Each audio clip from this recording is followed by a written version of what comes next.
नमस्कार साथियों, आप देख रहे हैं यूपी समाचार। यहाँ पर आपको 20 मिनट में यूपी की 50 बड़ी खबरें मिलेगी, तो वीडियो को पूरा जरूर देखें। आज की पहली खबर, वाराणसी में मस्जिद के सामने सरस्वती प्रतिमा पर पथराव। वाराणसी में मंगलवार रात सरस्वती प्रतिमा शोभा यात्रा पर अराजक तत्वों ने पथराव कर दिया। थाना शिवपुर के गिलट बाजार से भोजूवीर जा रही प्रतिमा पर अर्दली बाजार मस्जिद के सामने अचानक पत्थर चलने लगे। डीजे पर डांस और जय घोष के बीच पथराव से हड़कंप मच गया। गिलट बाजार में कई थानों का फोर्स बुलाया गया है। शोभा यात्रा में शामिल 4 लोग पथराव में बुरी तरह घायल हो गए। इसके साथ ही प्रतिमा भी क्षतिग्रस्त हो गई। हंगामा देखकर शोभा यात्रा में शामिल पुलिस ने प्रतिमा को आनन फानन मौके से निकाला, जिसके बाद कई थानों का फोर्स बुलाया गया है। शोभा यात्रा में लगभग 300 श्रद्धालु शामिल थे। यूपी में बारिश के साथ जमकर ओले गिरे। यूपी में एक बार फिर मौसम ने पलटी मारी है। गाजियाबाद, नोएडा, बागपत, हाथरस, सहारनपुर और अमरोहा में मंगलवार को ओले गिरे हैं। नोएडा में बारिश के साथ करीब आधे घंटे तक जमकर ओले पड़े। लोगों ने अपनी गाड़ियों को सड़क किनारे खड़ी कर दी ताकि ओलों से बचा जा सके। इससे सड़कों पर सन्नाटा छा गया। मथुरा, हाथरस, गाजियाबाद, आगरा और झांसी सहित 7 जिलों में तेज बारिश हुई। मथुरा में पहले धूल भरी आंधी चली। वेस्ट यूपी के 10 से ज्यादा शहरों में 40 से 50 किलोमीटर की रफ्तार से हवा चल रही है। बारिश ने ठिठुरन बढ़ा दी है। आसमान में अभी भी घने बादल छाए हुए हैं। सिद्धार्थनगर में ठंड और बारिश के अलर्ट के चलते 28 जनवरी को 12वीं तक के सभी स्कूल बंद रहेंगे। यूपी में शिक्षा मित्रों का मानदेय बढ़ेगा। बुजुर्गों, दिव्यांगों और विधवाओं की पेंशन में भी होगा इजाफा। योगी सरकार 2.0 का 5वां बजट फरवरी में पेश होगा। विधानसभा चुनाव 2027 को देखते हुए सरकार ने बजट में 1 करोड़ से अधिक महिलाओं को सौगात देने की तैयारी की है। सरकार वृद्धावस्था पेंशन, निराश्रित महिला पेंशन, विधवा पेंशन, आशा कार्यकर्ता और शिक्षा मित्रों के मानदेय में बढ़ोतरी करने जा रही है।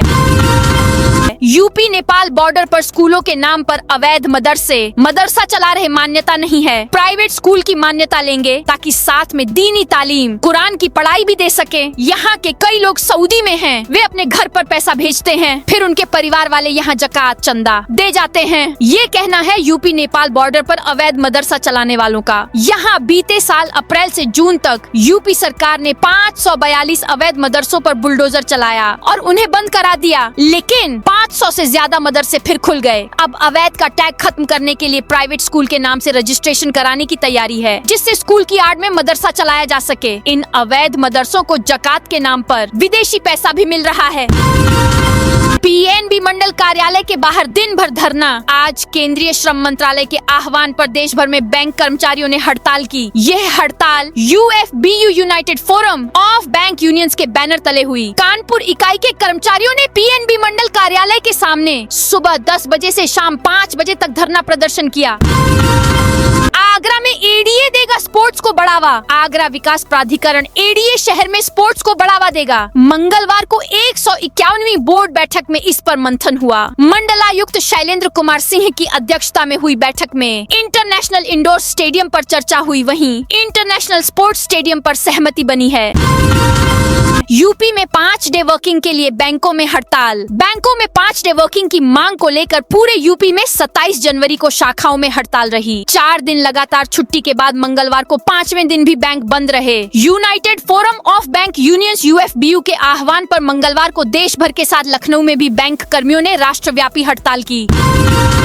सीतापुर में नहर कटने से 20 बीघा खेत जलमग्न। सीतापुर के बिस्वा कोतवाली क्षेत्र में मंगलवार को क्योटी बादुल्ला गांव में सोना भट्टा के पास नहर कट जाने से किसानों को भारी नुकसान उठाना पड़ा। नहर में कटान होने के बाद उसका पानी आसपास के खेतों में भर गया, जिससे करीब 20 बीघा कृषि भूमि जलमग्न हो गई। देखते ही देखते चारों ओर खेतों में पानी ही पानी नजर आने लगा और खड़ी फसलें बर्बाद होने लगी। देवरिया में छात्रों ने जाति प्रधान प्रावधानों पर आपत्ति जताई। देवरिया के सुभाष चौक पर सोमवार को बीआरडी पीजी कॉलेज और संत विनोबा पीजी कॉलेज के छात्रों ने धरना प्रदर्शन किया। यह प्रदर्शन यूजीसी के एससी एसटी ओबीसी एक्ट के प्रावधानों में प्रस्तावित बदलावों के विरोध में था। छात्रों ने दिन भर शांतिपूर्ण तरीके से अपनी मांगों को उठाया। शाम करीब 5 बजे शहर कोतवाल विनोद कुमार सिंह ने मौके पर पहुंचकर छात्रों से उनका मांग पत्र लिया। सुल्तानपुर सहारनपुर में अतिक्रमण अभियान, 13 दुकानदारों पर कार्रवाई। सुल्तानपुर में नगर पालिका ने मंगलवार को अतिक्रमण हटाओ अभियान चलाया। इस दौरान 13 दुकानदारों और पथ विक्रेताओं पर कार्रवाई करते हुए 11,000 रुपए का जुर्माना लगाया गया। यह अभियान उप जिलाधिकारी सदर विपिन कुमार द्विवेदी, अधिशासी अधिकारी लालचंद्र सरोज और प्रभारी निरीक्षक धीरज कुमार के नेतृत्व में चला। पुलिस विभाग और नगर पालिका की संयुक्त टीम ने नगर क्षेत्र के मुख्य मार्गों और पटरियों को अतिक्रमण मुक्त कराया। ममता कुलकर्णी को किन्नर अखाड़ा ने बाहर निकाला। किन्नर अखाड़ा से महामंडलेश्वर ममता कुलकर्णी को बाहर कर दिया गया है। इसकी पुष्टि अखाड़े की प्रमुख महामंडलेश्वर डॉक्टर लक्ष्मी नारायण त्रिपाठी ने वीडियो जारी कर किया। उन्होंने कहा, अखाड़े के पदाधिकारी से बैठक करके यह निर्णय लिया है। अब ममता कुलकर्णी से अखाड़े का कोई संबंध नहीं है। वह अखाड़े की अधिकारी या सदस्य नहीं है। हमारे अखाड़े में महिला भी है, पुरुष भी है और किन्नर भी है। हम किसी तरह का विवाद नहीं चाहते हैं। मौनी अमावस्या के दिन जिस तरह से बटुक ब्राह्मणों को शिखा पकड़कर पीटा गया, इससे हमारी भी नाराजगी है। जफर अली ने 2027 में चुनाव लड़ने का ऐलान किया। संभल हिंसा के अभियुक्त जफर अली द्वारा 2027 का विधानसभा चुनाव लड़ने के ऐलान के बाद एक बार फिर संभल की राजनीति में उठापटक तेज हो गई है। जफर अली ने 2 टूक कहा है कि वह हर कीमत पर 2027 का विधानसभा चुनाव लड़ेंगे। चुनाव लड़ने की मंशा स्पष्ट करते हुए उन्होंने विधानसभा क्षेत्र में गणतंत्र दिवस और ईद के अवसर पर पोस्टर भी लगवाए हैं। Ayodhya G ST deputy commissioner का इस्तीफा फूट फूट कर रोए। यूपी में शंकराचार्य का विवाद अब बढ़ता जा रहा है। अब पीएम मोदी, गृह मंत्री अमित शाह और सीएम योगी के समर्थन में अयोध्या के GST deputy commissioner Prashant Kumar Singh ने इस्तीफा दे दिया है। उन्होंने कहा, शंकराचार्य की सीएम पर की गई टिप्पणी से उन्हें बहुत बुरा लगा। इससे मैं आहत हूँ। मुख्यमंत्री का अपमान मैं अब बर्दाश्त नहीं कर सकता। उमा भारती बोली, शंकराचार्य से सबूत मांगकर प्रशासन ने मर्यादा तोड़ी। शंकराचार्य और माघ मेला प्रशासन के बीच विवाद सरकार के लिए मुसीबत बन गया है। बीजेपी की फायर ब्रांड नेता उमा भारती ने अविमुक्तेश्वरानंद का समर्थन किया है। उन्होंने कहा कि शंकराचार्य से सबूत मांगकर प्रशासन ने मर्यादा तोड़ी। इस पर अविमुक्तेश्वरानंद ने जवाब दिया, ये बात योगी को भी बता दें। श्री कृष्ण जन्मभूमि मंदिर केस के मुख्य याचिकाकर्ता दिनेश फलाहारी बाबा ने सीएम योगी को खून से लेटर लिखा। उन्होंने कहा कि अविमुक्तेश्वरानंद को सम्मान के साथ गंगा स्नान कराने की व्यवस्था की जाए। अफसरों को माफी मांगने के लिए आदेश दिए जाएं। इस्तीफा देने वाले बरेली मजिस्ट्रेट से सरकारी गाड़ी छीनी। शंकराचार्य अविमुक्तेश्वरानंद के अपमान में इस्तीफा देने वाले बरेली के सिटी मजिस्ट्रेट अलंकार अग्निहोत्री को शासन ने सस्पेंड कर दिया। उनके खिलाफ विभागीय जांच के आदेश दिए हैं। हालांकि अब तक इस्तीफा मंजूर नहीं हुआ। माना जा रहा कि जांच पूरी होने के बाद ही सरकार इस्तीफा स्वीकार करेगी। दोस्तों, आप भी गाँव से है, आपके भी खेत बाड़े या घर के बाहर लाइट की जरूरत है, तो आप यह सोलर लाइट मात्र 650 रुपए में ले सकते हो। अभी 300 रुपए की छूट चल रही है। धीरे धीरे लाइट की कीमत बढ़ेगी। जल्दी से इसे ऑर्डर कर सकते हो। यह बिना बिजली के चलती है, जो रिमोट से कंट्रोल कर सकते हैं। स्क्रीन पे लाइट की फोटो पे क्लिक करके ऑर्डर कर सकते हो। सहारनपुर में यूजीसी संशोधन के विरोध में प्रदर्शन। सहारनपुर में राष्ट्रीय करणी सेना संघ के नेतृत्व में विभिन्न सामाजिक संगठनों ने विश्वविद्यालय अनुदान आयोग की 13 जनवरी 2026 की अधिसूचना का विरोध किया है। इस अधिसूचना में उच्च शिक्षा संस्थानों में समता संवर्धन से संबंधित संशोधन शामिल हैं। मंगलवार को संगठनों ने राष्ट्रपति को संबोधित एक ज्ञापन भेजकर इन संशोधनों को तत्काल वापस लेने की मांग की है। वाराणसी में यूजीसी के खिलाफ प्रदर्शन शुरू। यूजीसी के खिलाफ आज यानी मंगलवार को वाराणसी में विरोध प्रदर्शन किया गया। वाराणसी जिला मुख्यालय के पास बड़ी संख्या में लोग जुटे। प्रदर्शन में छात्र, युवा और विभिन्न संगठनों के लोग शामिल हैं। लोग यूजीसी नियमों को वापस लेने की मांग कर रहे हैं और नारेबाजी के साथ अपना विरोध दर्ज कराया। दोपहर में प्रदर्शन करने वाले डीएम पोर्टिको तक पहुंच गए। यहाँ सभी ने विरोध प्रदर्शन किया, साथ ही डीएम को झापन देने की बात की।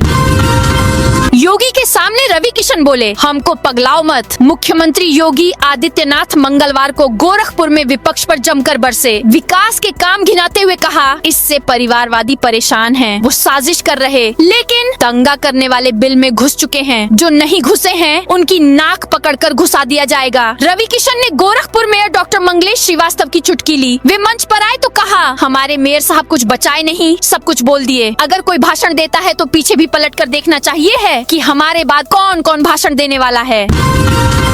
अलीगढ़ में मंगलवार सुबह एसडीएम की कार ने एक ई रिक्शा सवार छात्राओं को टक्कर मार दी। टक्कर इतनी जबरदस्त थी कि ई रिक्शा पलट गया और मौके पर चीख पुकार मच गई। आसपास के लोग दौड़कर बच्चों को उठाने लगे। हादसे में बच्चों के सिर और हाथ में चोटें आईं। दर्द से बच्चे रोते रहे, लेकिन एसडीएम कार में बैठी रहीं और बाहर नहीं निकली। इसके बाद वह कासगंज के लिए रवाना हो गयी। स्थानीय लोगों ने घायलों को तुरंत अस्पताल पहुँचाया। प्राथमिक इलाज के बाद अधिकांश बच्चों को घर भेज दिया गया। यह घटना घंटाघर चौराहे के पास हुई।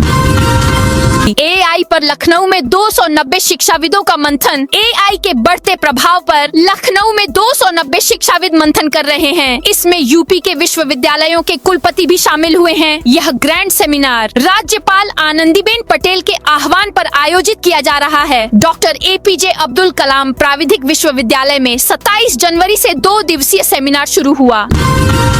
लखनऊ के अस्पतालों में मरीजों की उमड़ी भीड़। लखनऊ के सरकारी अस्पताल 2 दिन की छुट्टी के बाद मंगलवार को खोले तो भारी भीड़ उमड़ी। सुबह से ही ओपीडी में मरीजों की लंबी कतार देखी गई। इनमें मौसमी बीमारियों के मरीज सबसे ज्यादा रहे। इसके अलावा पुराना उपचार पाने वाले मरीजों की भी बड़ी संख्या रही। रजिस्ट्रेशन से लेकर डॉक्टर चैम्बर के बाहर और दवा काउंटर पर भी लंबी कतार देखी गई। वहीं मेडिकल कॉलेजों में 2 दिन के अवकाश के चलते उपचार और परामर्श से वंचित रहे मरीज सुबह से ही अस्पताल पहुंचने लगे, जिससे पंजीकरण काउंटरों पर लंबी लाइन लग गई।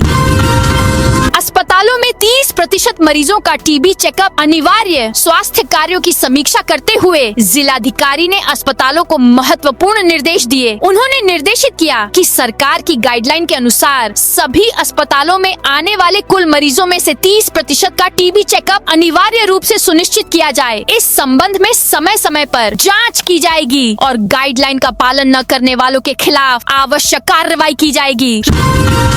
रेड क्रॉस सोसाइटी ने गणतंत्र दिवस पर बांटे कंबल। Indian red cross society Lucknow शाखा ने 26 जनवरी 2026 को गणतंत्र दिवस के अवसर पर एक सामाजिक सेवा कार्यक्रम का आयोजन किया। यह कार्यक्रम लखनऊ के नेहरू नगर स्थित दयानंद उद्यान ऐशबाग में हुआ। इस दौरान लगभग 200 गरीब और जरूरतमंद लोगों को कंबलों का वितरण किया गया। बार काउंसिल चुनाव में पहले दिन पड़े 3,948 वोट। यूपी बार काउंसिल चुनाव में मंगलवार को मतदान के पहले दिन 3,948 अधिवक्ताओं ने वोट डाले। सुबह 10 से शाम 5 बजे तक 154 बूथों पर मतदान हुआ। 3 काउंटर पर वर्षवार पंजीकरण के हिसाब से सीओपी सर्टिफिकेट ऑफ प्रैक्टिस और रजिस्ट्रेशन के दस्तावेजों की जाँच हुई। कोर्ट परिसर में मतदान के दौरान विशेष सुरक्षा बल एसएसएफ और पुलिसकर्मी तैनात रहे। यूजीसी विवाद पर कवयित्री अनामिका जैन अंबर का तंज। यूजीसी से जुड़े नए विवाद पर अब सुप्रसिद्ध कवयित्री अनामिका जैन अंबर ने खुलकर आपत्ति जताई है। अनामिका के पति सौरभ जैन भारतीय जनता पार्टी से जुड़े हुए हैं। इसके बावजूद उन्होंने केंद्र सरकार की नीतियों पर सवाल उठाए। अनामिका ने कहा कि किसी भी कानून को बराबरी के सिद्धांत पर आधारित होना चाहिए। न्याय वही संभव है जब दोनों पक्षों को समान रूप से सुना जाए, पूर्वाग्रह नहीं बल्कि तर्क और साक्ष्य के आधार पर निर्णय हो। गोरखपुर एयरपोर्ट पर सीपीआर प्रशिक्षण हुआ आयोजित। गोरखपुर हवाई अड्डे पर एयरपोर्ट्स अथॉरिटी ऑफ इंडिया ने लाइफ केयर हॉस्पिटल के सहयोग से सीपीआर प्रशिक्षण कार्यक्रम आयोजित किया। इसका उद्देश्य यात्रियों और कर्मचारियों की सुरक्षा के लिए आपातकालीन प्रतिक्रिया क्षमता में सुधार करना था। कार्यक्रम में हृदय संबंधी आपात स्थितियों में शुरुआती मिनटों के महत्व और त्वरित जीवन रक्षक हस्तक्षेप की प्रक्रिया पर विशेष ध्यान दिया गया, ताकि वास्तविक परिस्थिति में नुकसान कम हो सके।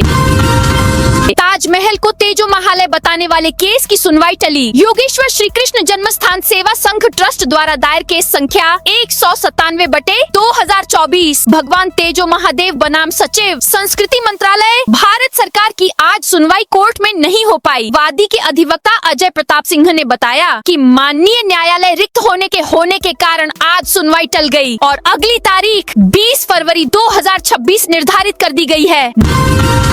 नौकरी दिलाने के नाम पर 1,30,000 रुपए की ठगी। बाराबंकी के मोहम्मदपुर खाला थाना क्षेत्र में सऊदी अरब में नौकरी दिलाने के नाम पर एक युवक से 1,30,000 रुपए की ठगी का मामला सामने आया है। पीड़ित परिवार ने पुलिस अधीक्षक अर्पित विजय वर्गीय से न्याय की गुहार लगाई है और आरोपी के खिलाफ FIR दर्ज करने की मांग की है।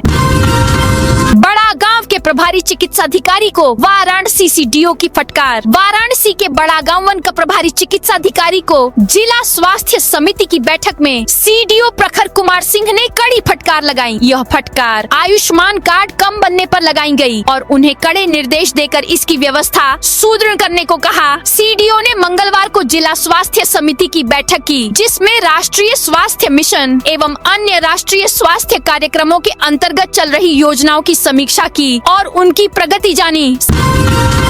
सहारनपुर में भाकियू रक्षक की डीएम संग बैठक। सहारनपुर में भारतीय किसान यूनियन रक्षक भाकियू रक्षक ने मंगलवार को कलेक्ट्रेट परिसर में जिलाधिकारी मनीष बंसल से मुलाकात की। राष्ट्रीय अध्यक्ष वीरेंद्र सिंह ओहलान के नेतृत्व में संगठन के पदाधिकारियों और कार्यकर्ताओं ने किसानों की विभिन्न समस्याओं और जनहित से जुड़ी मांगों के समाधान के लिए एक ज्ञापन सौंपा।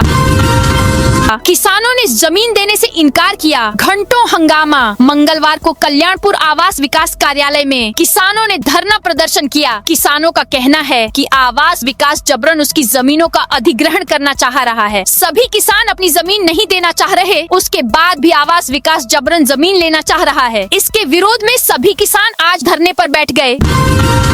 2 लाख की रिश्वत लेने वाले दरोगा को जमानत। लखनऊ हाईकोर्ट की बेंच ने रिश्वत मामले में गिरफ्तार तत्कालीन चौकी इंचार्ज धनंजय सिंह को जमानत पर रिहा करने का आदेश दिया है। उन पर गैंगरेप केस से नाम हटाने के एवज में 2 लाख रुपए की रिश्वत लेने का आरोप था। एंटी करप्शन टीम ने धनंजय सिंह को 29 अक्टूबर 2025 को गिरफ्तार किया था।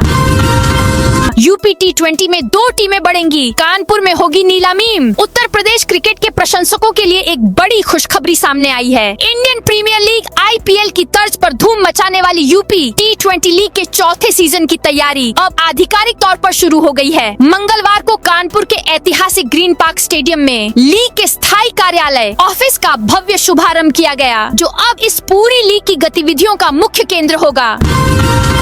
गोंडा में स्पा सेंटरों व होटलों पर छापेमारी एक सील। गोंडा पुलिस ने ऑपरेशन रक्षा के तहत बड़ी कार्रवाई करते हुए जिले के 8 स्पा सेंटरों और होटलों पर ताबड़तोड़ छापेमारी की। यह कार्रवाई पुलिस अधीक्षक विनीत जायसवाल के निर्देश पर की गई, जिसमें बड़गांव के पास स्थित सनराइज स्पा सेंटर को आपत्तिजनक सामग्री और शराब की बोतलें मिलने पर सील कर दिया गया।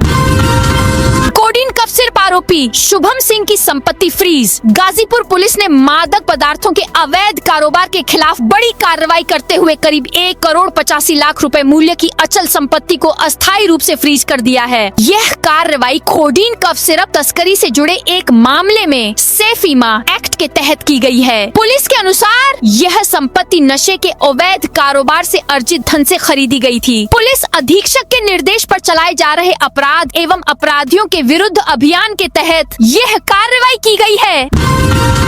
गोंडा डीएम ने जिला स्वास्थ्य समिति बैठक में लिया एक्शन। गोंडा के कलेक्ट्रेट सभागार में जिलाधिकारी प्रियंका निरंजन की अध्यक्षता में देर शाम जिला स्वास्थ्य समिति की बैठक हुई। इस दौरान जिलाधिकारी ने जिले के सभी सामुदायिक स्वास्थ्य केंद्र अधीक्षकों को सख्त निर्देश दिए हैं। उन्होंने कहा कि मरीजों को CHC पर इलाज के लिए सभी सुविधाएं उपलब्ध कराई जाएं। वहां तैनात डॉक्टर और कर्मचारी 24 घंटे आवास पर रहे। साथ ही आपातकालीन सुविधाओं में हर हाल में डॉक्टरों की तैनाती सुनिश्चित की जाए। लापरवाही मिलने पर कड़ी कार्रवाई की चेतावनी भी दी गई।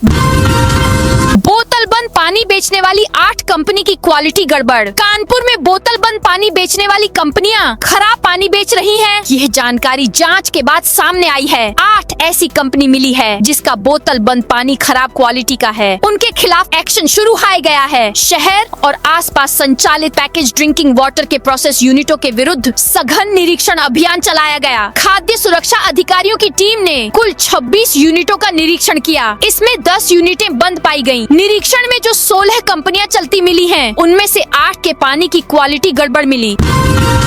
नोएडा में 4 ई मॉडल पर सड़क सुरक्षा की जाए। सड़क दुर्घटनाओं को कम करने के लिए मंगलवार को डीएम कार्यालय में संसद सदस्य, सड़क सुरक्षा समिति एवं जिला विद्यालय यान परिवहन सुरक्षा समिति की एक बैठक की गई। बैठक की अध्यक्षता सांसद डॉक्टर महेश शर्मा ने की। बैठक में सड़क सुरक्षा गतिविधियों की नियमित निगरानी, सड़क दुर्घटनाओं के आंकड़ों का गहन विश्लेषण व दुर्घटनाओं के प्रमुख कारणों की पहचान की गई। कानपुर में एक साल में 58,000 से ज्यादा चालान प्लान सांसद रमेश अवस्थी की अध्यक्षता में सरसैया घाट स्थित नवीन सभागार में संसद सदस्य, सड़क सुरक्षा समिति एवं जिला विद्यालय यान परिवहन सुरक्षा समिति की संयुक्त बैठक हुई। बैठक में सांसद ने सीएम ग्रिड योजना के तहत चल रहे सभी सड़क निर्माण और मरम्मत कार्यों को युद्ध स्तर पर पूर्ण कराने के निर्देश दिए।